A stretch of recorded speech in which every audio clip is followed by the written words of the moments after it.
Oregon is I think they're still sitting at around a 3.5 point favorite here. Mhm. Yeah, I saw that you took Oregon State. There are still questions about Bo Nix's health. When I look at this from a matchup perspective, I'm curious to get your thoughts. It does remind me a bit of last week, just from a stylistic perspective. It's like they're Oregon State's a physical team, West Coast offense. They run a lot of power sets. Oregon might be more equipped to defend that, which they did a good job of doing last week. They're not really great on the outside defending explosive receivers.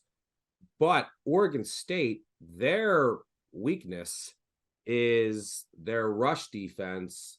And you saw something last week that I don't know if we're going to get this week. And they asked Dan Lanning about it because Bo Nix couldn't really run. We also don't know how healthy he's going to be still. But they said, are we going to get more diverse play calling? And he was just like, I don't know. I can't tell you much. So it's a really interesting matchup. The spot screams Oregon State. How healthy is Bo Nix? But from, instead of like USC or Washington, this, Oregon State kind of profile similar to Utah, like from a stylistic standpoint. So does that make this easier for Oregon to defend? What are your thoughts here? Well, yeah, you're right about Bo Nix. Bo Nix was very open with reporters Tuesday after practice saying his ankle injury is doing great. He'll be good to go against Oregon State. And yes, Lanning wasn't giving much about if there's going to be run plays, but to be honest, he might not actually know, right? Bo Nix talked a lot about how he's had broken ankles, bruised ankles, twisted ankles. He's had a lot of experience in the ankle department, and he's going to be good to go. So we'll see if he's able to run. The Beavers are undefeated against the spread in Reser Stadium, which is hilarious because it's missing half their seating. The current bleachers only seat 25,000. They're doing some reconstruction, so maybe they shouldn't change it in Corvallis. So, Nix was pretty complimentary of the Beavers coverage scheme. Plenty of zone, the ability to take away the underneath routes.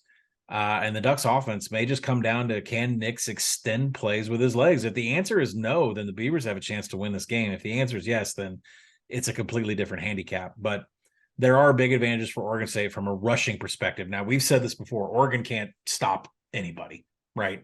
And freshman Damian Martinez for Oregon State is now the lead back after sharing the job with Deshaun Fenwick and Jam Griffin earlier this year. Martinez is an animal. 5 straight games over 100 yards, 3.5 a carry after contact.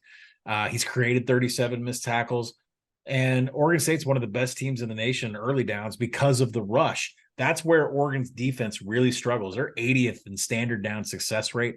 So if Oregon State, sounds like we're talking about USC again.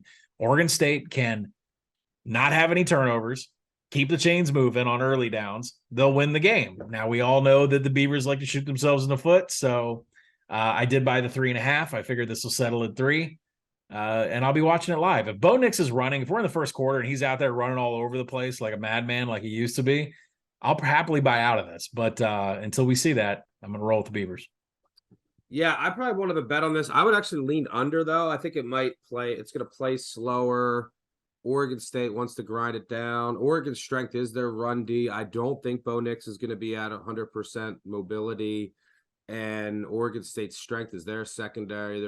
Oregon's not going to hit many explosive plays. I also don't think that Oregon State and their very limited quarterback is really going to exploit the Oregon on the outside. So, yeah, I think there's a lot on the line for Oregon. Their offensive line isn't fully healthy. I think this ends up playing maybe more of a grinder than the market assumes, similar to maybe how Utah, Oregon played out last week.